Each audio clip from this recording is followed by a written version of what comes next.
ప్రభువైన యేసుక్రీస్తు పరిశుద్ధమైన నామములో దేవుని పిల్లలకు శుభములు. అంశం: యేసుక్రీస్తు ఎవరి కుమారుడు?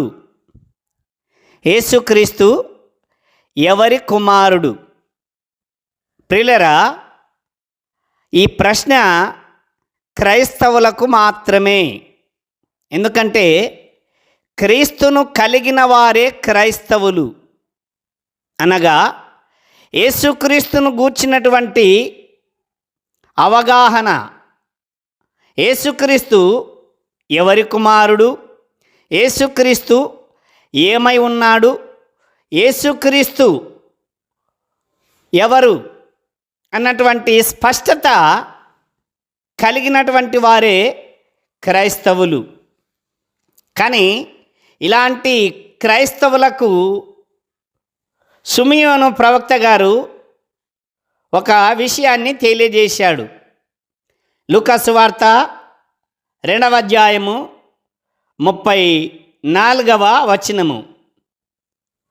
సిమియోను వారిని దీవించి, ఇదిగో అనేక హృదయాలోచనలు బయలుపడునట్లు ఇశ్రాయేలులో అనేకులు పడుటకును తిరిగి లేచుటకును వివాదాస్పదమైన గుర్తుగా ఈయన నియమింపబడి ఉన్నాడు.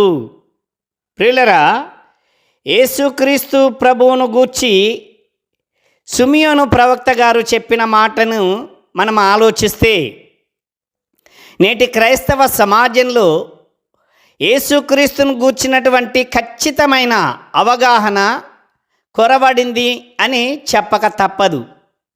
సిమియోను ప్రవక్త చెప్పినట్లే యేసుక్రీస్తును ఇలా అనుకునేటటువంటి వారు, అలా అనుకునేటటువంటి వారు, అనగా ఈయన దేవుడు అనేవారు కొందరు, ప్రవక్త అనేవారు కొందరు, దయ్యము పట్టినవాడు అనేవారు కొందరు, దేవుని కుమారుడు అనేవారు కొందరు, అబ్రహాము కుమారుడు అనేవారు కొందరు, మరియా యోసేపుల కుమారుడు అనేవారు కొందరు.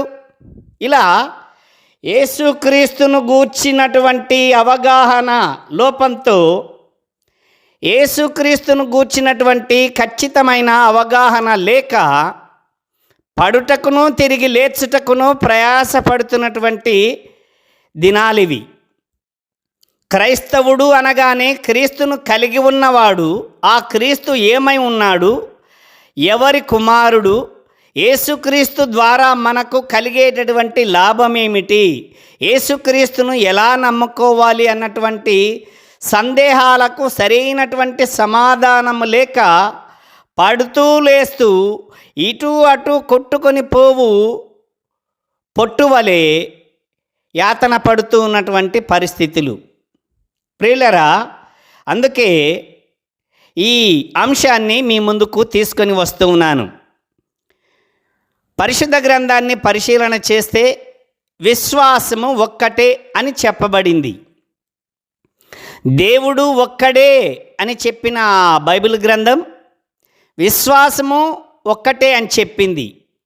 దేవుడు ఒక్కడే అని ఒప్పుకున్నటువంటి క్రైస్తవులు విశ్వాసము ఒక్కటే అంటే మాత్రము ఒప్పుకోవటం లేదు. మీ విశ్వాసము మీది, మా విశ్వాసము మాది. మేము యేసుక్రీస్తు దేవుడు అని నమ్ముతాము, యేసుక్రీస్తు అబ్రహాము కుమారుడు అని నమ్ముతాము, యేసుక్రీస్తు దావీదు కుమారుడు అని నమ్ముతాము, యేసుక్రీస్తు దేవుడు అన్నటువంటి విషయంలో కూడా మేము రాజీ పడతాము, అలాగే నమ్ముతాము అంటున్నటువంటి క్రైస్తవ సమాజం.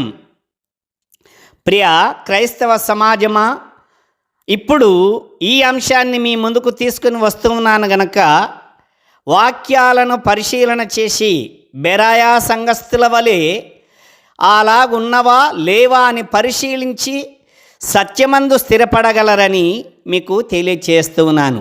మంచిది, ఆలోచించండి ప్రియులరా. యేసుక్రీస్తు ఎవరి కుమారుడు అని నేను అడగటం కాదు, సాక్షాత్తు యేసుక్రీస్తు ప్రభువారే అడిగినటువంటి సందర్భాన్ని చూద్దాం.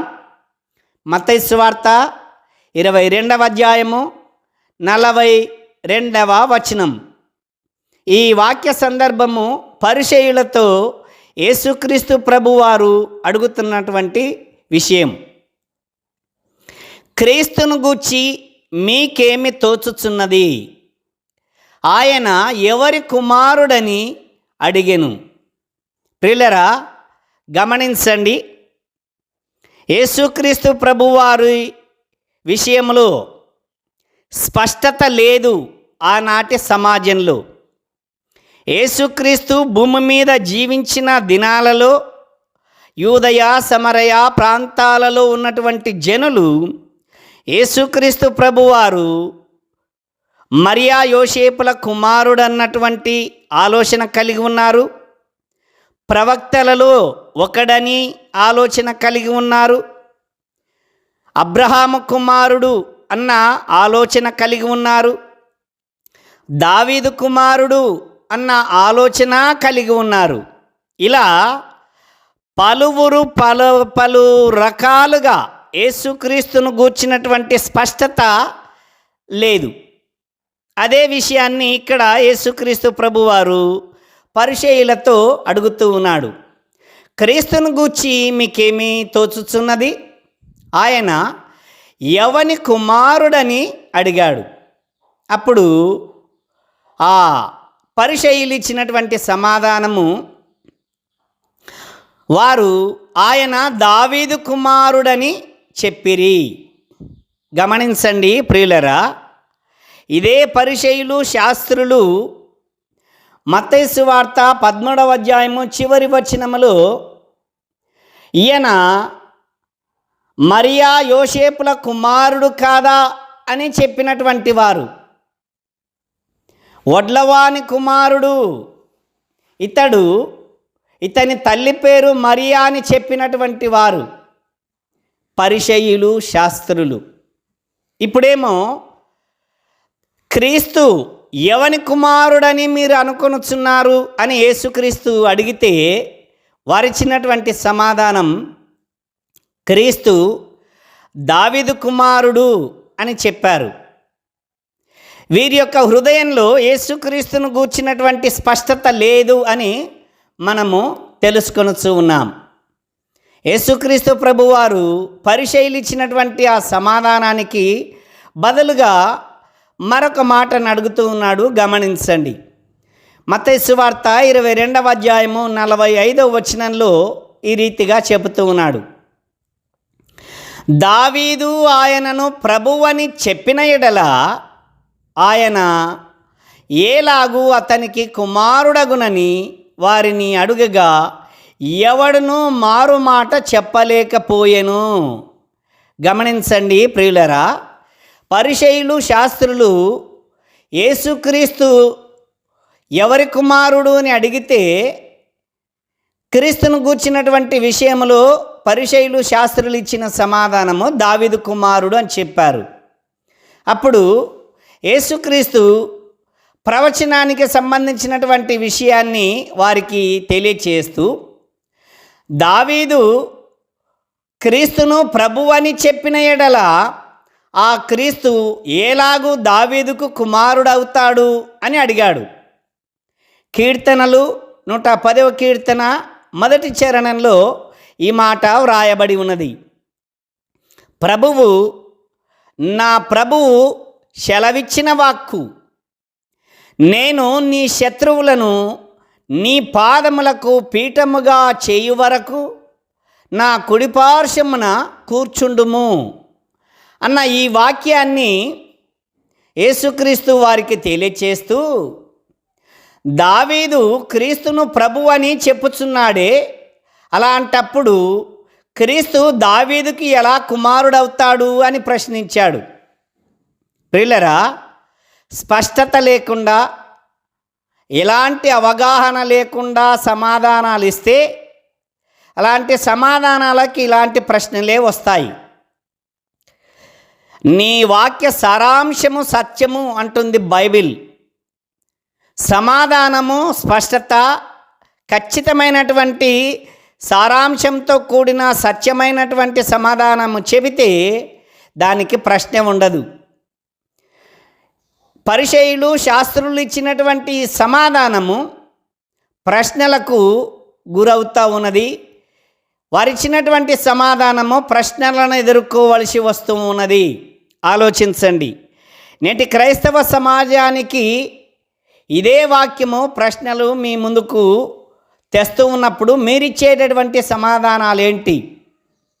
క్రైస్తవులలో చాలామంది యేసుక్రీస్తు ప్రభువారు దేవుని కుమారుడు, యేసుక్రీస్తు ప్రభువారు దావీదు కుమారుడు, యేసుక్రీస్తు ప్రభువారు అబ్రహాము కుమారుడు, యేసుక్రీస్తు ప్రభువారు దేవుడు అని అన్నీ నమ్ముతాను అని మీరు సమాధానమిస్తే, మీరు ఇచ్చినటువంటి సమాధానాలకు మళ్ళీ తిరిగి ప్రశ్నలు వస్తాయి. అలాంటప్పుడు మీరిచ్చిన సమాధానము పరిపూర్ణము కాదు అని స్పష్టమవుతూ ఉంటుంది. కనుక ప్రియులారా, యేసుక్రీస్తును గూర్చినటువంటి స్పష్టత, యేసుక్రీస్తును గూర్చినటువంటి ఖచ్చితమైనటువంటి అవగాహన నీకు అవసరమై ఉన్నది.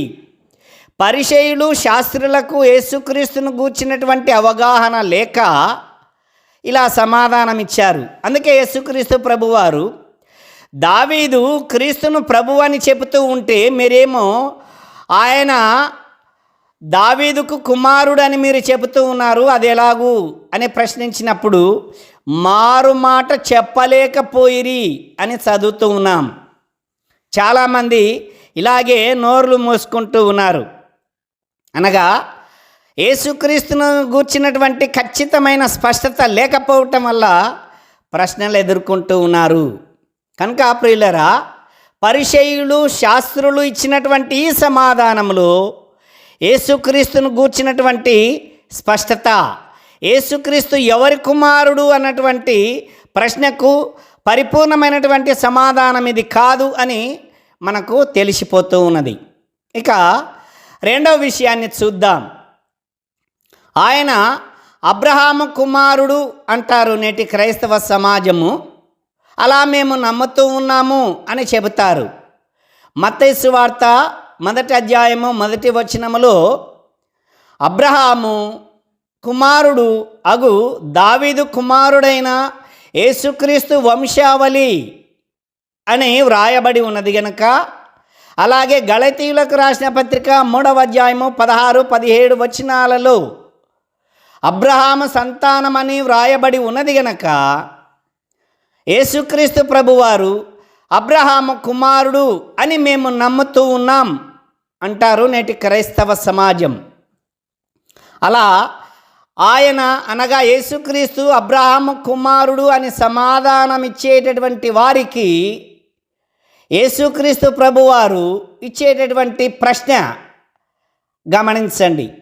యోహాను సువార్త 8వ అధ్యాయము 58వ వచనంలో యేసుక్రీస్తు ఇలా అన్నాడు, అబ్రహాము పుట్టకమునుపే నేను ఉన్నానని మీతో నిశ్చయముగా చెప్పుచున్నాను అని చెప్పాడు. ఆయన అనగా యేసుక్రీస్తు ప్రభువారు అబ్రహాము కుమారుడు అని చెప్పేవారు, యేసుక్రీస్తు ప్రభువారు అబ్రహాము కుమారుడు అని నమ్మేవారు, యేసుక్రీస్తు ప్రభువారు అబ్రహాము కుమారుడు అని నమ్ముతాం, బైబిల్లో వ్రాయబడి ఉన్నది గనక అని విశ్వసించేటటువంటి వారు, అలా సమాధానం ఇచ్చేటటువంటి వారికి యేసుక్రీస్తు వేస్తున్నటువంటి ప్రశ్న. యేసు ప్రభువారు అంటూ ఉన్నాడు, యేసుక్రీస్తు అబ్రహాము కుమారుడని మీరంటే ఆ అబ్రహాము పుట్టకమునుపే నేనున్నానని మీతో అంటాడు. అప్పుడు మీరు ఇచ్చేటటువంటి సమాధానం ఏంటో ఆలోచించండి. ప్రియులరా, ఇచ్చినటువంటి సమాధానానికి మళ్ళీ ప్రశ్న వస్తుంది అంటే అది సంపూర్ణమైన సమాధానము కానే కాదు. నీ వాక్య సారాంశము సత్యము అని చెప్పింది బైబిల్. సారాంశంతో కూడిన సత్యము పరిపూర్ణమైనటువంటి సమాధానం. ఆ సమాధానానికి మళ్ళీ ప్రశ్నలు ఉండవు. కానీ నీవు అబ్రహాము కుమారుడు అని నమ్మితే ఆయన అబ్రహాము కుమారుడు అని నువ్వు ఇచ్చేటటువంటి సమాధానానికి మళ్ళీ ప్రశ్న వస్తూ ఉన్నది. కనుక ఈ రెండవ విషయంలో కూడా యేసుక్రీస్తు ప్రభువారు అబ్రహాము కుమారుడు అని నమ్మటము పరిపూర్ణమైనటువంటి సమాధానము కాదు అన్న విషయము మనకు స్పష్టమవుతా ఉన్నది. ప్రియ క్రైస్తవ సమాజమా, నీ హృదయంలో యేసుక్రీస్తును గూర్చి ఎలాంటి స్పష్టత కలిగి ఉన్నావు? బైబిల్లో వ్రాయబడి ఉన్నది గనక నేను యేసుక్రీస్తు ప్రభువారు దావీదు కుమారుడు అన్నా నమ్ముతాను, యేసుక్రీస్తు ప్రభువారు ప్రవక్త అని వ్రాయబడి ఉన్నది కనుక అలా నమ్ముతాను, యేసుక్రీస్తు ప్రభువారు అబ్రహాము కుమారుడు అని వ్రాయబడి ఉన్నది కనుక అలా నమ్ముతాను అని నువ్వు సమాధానాలు చెప్పుకుంటూ పోతే విశ్వాసము ఒక్కటే అని బైబిల్ చెప్పింది. నువ్వు విశ్వసించేటటువంటి ఆ యేసుక్రీస్తును గూర్చి ఖచ్చితమైనటువంటి ఒకే వాక్యము మీద నీ విశ్వాసము ఆధారపడి ఉండాలి. అదే పరిపూర్ణమైనటువంటి సమాధానము. కనుక ఒక్కసారి నువ్వు పరిశీలన చేసుకో, పరీక్షించుకో. ఇక మూడవ విషయాన్ని ఆలోచన చేద్దాం. పరిసయ్యులు, శాస్త్రులు యేసుక్రీస్తు దగ్గరికి వచ్చి ఆయన చేస్తున్నటువంటి ఆశ్చర్య కార్యములను చూసి యేసుక్రీస్తును గూర్చి అన్నటువంటి మాటను చదువుకుందాం. మత్తయి సువార్త 13వ అధ్యాయము 55వ వచనం. ఇతడు వడ్లవాని కుమారుడు కాడా? ఇతని తల్లి పేరు మరియ కాదా? యాకోబు, యోసేపు, షీమోను, యూదా అనువారు ఇతని సహోదరులు కారా అన్నారు. ప్రియులారా, యేసుక్రీస్తును గూర్చి పలు రకాలుగా విశ్వసించేటటువంటి క్రైస్తవ విశ్వాసులకు మూడవ ప్రశ్న, యేసుక్రీస్తు ఎవరి కుమారుడు అంటే మరియా యోసేపుల కుమారుడు అని బైబిల్లో వ్రాయబడి ఉన్నది కనుక మరియా యోసేపుల కుమారుడు అని నేను నమ్ముతాను నేను అంటే ఆ నమ్మకం, ఆ విశ్వాసం పరిసయ్యులు, శాస్త్రులు ఆనాడే విశ్వసించారు. ఇతడు వడ్లవాని కుమారుడు కాడా? ఇతని తల్లి పేరు మరియ కాదా అని విశ్వసించారు. ఇప్పుడు మరియా యోసేపుల కుమారుడుగానే మనము విశ్వసించాలి అని అనుకుంటే మరియమ్మ యేసుక్రీస్తును గూర్చి దేవుని స్తుతించినటువంటి వాక్యాన్ని మీకు తెలియచేస్తాను. చూడండి, లూకా సువార్త 1వ అధ్యాయము 48, 49 వచనాలు మనము చూస్తే, నా ఆత్మ నా రక్షకుడైన దేవుని యందు ఆనందించెను అని చెప్పుతూ ఉన్నది. మరియా యేసుక్రీస్తును గూర్చి, యేసుక్రీస్తు ప్రభువారు దేవుని ద్వారా వచ్చాడు అని ఆ దేవుని స్తుతిస్తూ దేవుని యందు ఆనందిస్తూ ఉన్నది. ఆలోచించండి ప్రియమైన సహోదర సహోదరి, మరొక మాటను కూడా మీకు తెలియచేస్తాను. యేసుక్రీస్తు ప్రభువారు మరియా యోసేపుల కుమారుడుగా విశ్వసిస్తున్నాను అని చెప్పేటటువంటి క్రైస్తవులకు మరొక మాటను కూడా చూద్దాం. మరియ చెప్పినటువంటి మాట లూకా సువార్త 2వ అధ్యాయము 48వ వచనం. ఆయన తల్లిదండ్రులు ఆయనను చూచి మిక్కిలి ఆశ్చర్యపడిరి. ఆయన తల్లి, కుమారుడా, మమ్మను ఎందుకు ఇలాగూ చేసితివి? ఇదిగో నీ తండ్రియు నేనును దుఃఖపడుచు నిన్ను వెదుకుచుంటిమని ఆయనతో చెప్పగా. ప్రియులారా, ఇక్కడ మరియా యోసేపులు యెరూషలేం పట్టణానికి వచ్చి పండగను ముగించుకొని తిరిగి వెళ్ళేటటువంటి సందర్భంలో 3 దినాల ప్రయాణము చేసి యేసుక్రీస్తు తమ వెంట రాలేదని తెలుసుకొని తిరిగి మళ్ళీ యెరూషలేమునకు వచ్చారు. యెరూషలేమునకు వస్తే ఆయన పరిసయ్యులు, శాస్త్రులతో వాదోపవాదాలతో బోధ చేస్తూ ఉన్నాడు. ఆయన యొక్క జ్ఞానానికి అక్కడున్నటువంటి పరిసయ్యులు, శాస్త్రులు విభ్రాంతి నొందుతున్నటువంటి సందర్భంలో తల్లి అయిన మరియ యేసుక్రీస్తును చూసి చెప్పినటువంటి మాటలే ఇప్పుడు మనం చదువుకున్నాం. ఆ మరియ ఏమంటూ ఉన్నది? కుమారుడా, మమ్మను ఎందుకు ఇలాగూ చేసితివి? ఇదిగో నీ తండ్రియు నేనును దుఃఖపడుచు నిన్ను వెదుకుచుంటిమి. 3 దినాల నుంచి నీవు కనిపించకపోయేసరికి ఎక్కడున్నావో, ఏమైపోయావో అని మేము దుఃఖపడుచు నిన్ను వెదుకుచున్నాము అని యేసుక్రీస్తుతో చెప్పింది. అప్పుడు యేసుక్రీస్తు అన్న మాట గమనించండి.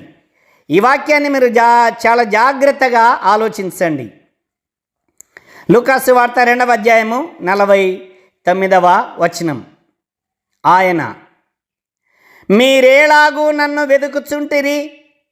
నేను నా తండ్రి పనుల మీద ఉండవలెనని మీరెరుగరా అని వారితో చెప్పెను. ప్రియులారా, ఇక్కడ గమనించండి. మరియమ్మనేమో నీ తండ్రి అనగా యోసేపు నేను ఇద్దరము దుఃఖపడుచున్నాము అని మరియ అంటుంటే, వాళ్ళిద్దరితో యేసుక్రీస్తు చెబుతున్నమాట, మీరేలా నన్ను వెతుకుతున్నారు? నేను నా తండ్రి పనుల మీద ఉండవలెనని మీరు ఎరుగరా అన్నాడు. ఇక్కడ నేను నా తండ్రి పనుల మీద ఉండవలెనని మీరు ఎరుగరా అని యేసుక్రీస్తు ఎవరితో అంటూ ఉన్నాడు? మరియా యోసేపులతో. మరియ భర్త యోసేపు. శరీరరీత్యా మరియా ఆలోచించి ఈ మాట అంది, నేను నీ తండ్రి దుఃఖపడుతూ నిన్ను వెతుకుచున్నాము అని. మరి యేసుక్రీస్తు ప్రభువారు నిజముగా మరియా యోసేపుల కుమారుడై ఉంటే ఆయన ఎలా సమాధానం చెప్పాలి? కానీ యేసుక్రీస్తు పరసంబంధమైనటువంటి తన పుట్టుకను గురించి ఇక్కడ తెలియజేస్తూ ఉన్నాడు. మీరేలా నన్ను వెతుకుచుంటిరి? నేను నా తండ్రి అనగా పరలోకమందున్నటువంటి నా తండ్రి పనుల మీద ఉండాలి అంటూ ఉన్నాడు. ఇక్కడ నిజంగా మరియా యోసేపుల కుమారుడు యేసుక్రీస్తు అని విశ్వసించేటటువంటి వారు ఆలోచించండి. యోసేపు యొక్క పని ఏంటి? వడ్రంగి పని. కానీ యేసుక్రీస్తు వడ్రంగి పనుల మీద ఉండాలని, నా తండ్రి పనుల మీద ఉండాలి అనగా వడ్రంగి పని చెయ్యాలి అన్నటువంటి పద్ధతిలో చెబుతున్నాడా? ఆలోచించండి. పరలోకమందున్నటువంటి తండ్రి నా తండ్రి అని చెప్పాడు. యోసేపు నా తండ్రిని నువ్వనుకుంటున్నావు అమ్మా? కాదు, పరలోకమందున్నటువంటి తండ్రి నా తండ్రి అని చెప్పకనే చెప్పాడు. పరలోకపు తండ్రి పనుల మీద ఉండాలని మీరు ఎరుగరా అని తెలియచేస్తూ ఉన్నాడు. ప్రియులారా, పరలోకపు తండ్రి ప్రభువైన యేసుక్రీస్తు అప్పగించినటువంటి పని లూకాసు వార్త 4వ అధ్యాయము 18వ వచనం. ప్రభువు ఆత్మ నా మీద ఉన్నది, బీదలకు సువార్త ప్రకటించుటకై ఆయన నన్ను అభిషేకించెను. ప్రభువు హితవత్సరము ప్రకటించుటకును ఆయన నన్ను పంపి ఉన్నాడు. యోహాను సువార్త 17వ అధ్యాయము 4వ వచనం. నాకప్పగించిన పనిని పరిపూర్ణముగా నెరవేర్చి భూమి మీద నిన్ను మహిమపరిచితిని అని చెప్పాడు. ప్రియులారా, యేసుక్రీస్తు ప్రభువారు మరియా యోసేపుల కుమారుడని నీవు విశ్వసిస్తున్నావా?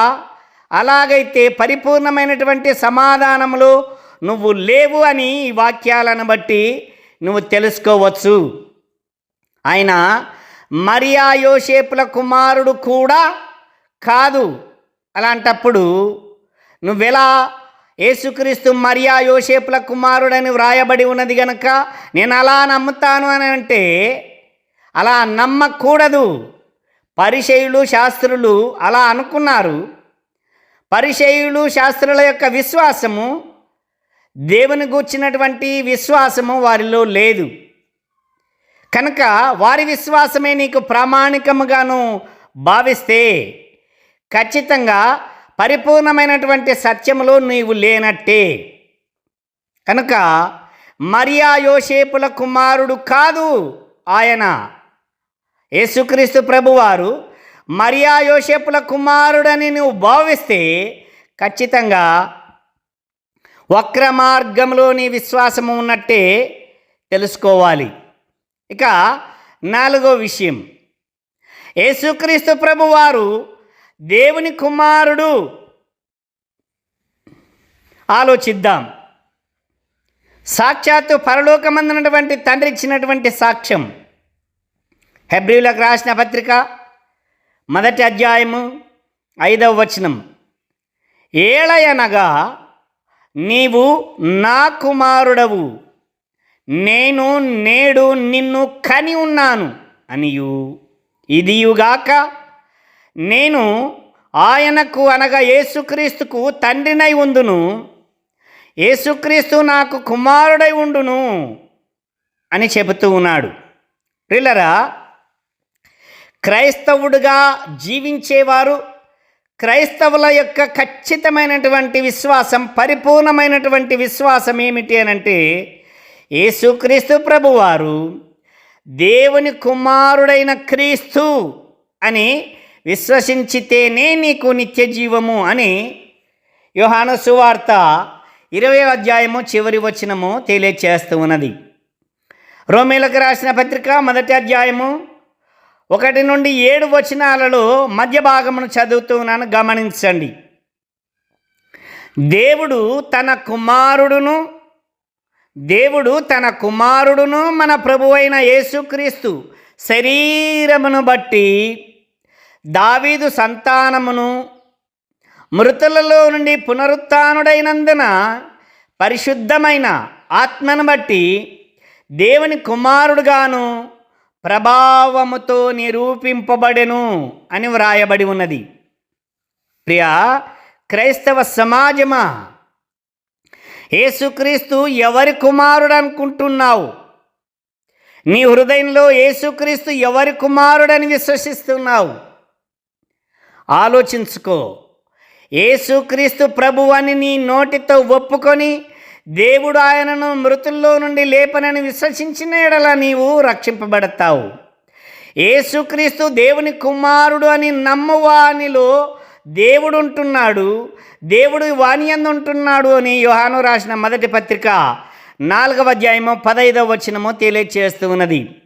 యేసుక్రీస్తు దేవుని కుమారుడని నమ్మువాడు తప్ప ఎవడు లోకమును జయించగలడు అని యోహాను రాసిన 1వ పత్రిక 5వ అధ్యాయం 5వ వచనము తెలియచేస్తూ ఉన్నది. నీ విశ్వాసం ఏమిటి? పరిసయ్యులు శాస్త్రుల యొక్క నమ్మకంలో నీ నమ్మకం ఉంటే నీవు పరిపూర్ణమైనటువంటి విశ్వాసం ఇంకా తెలుసుకోలేదని గ్రహించు.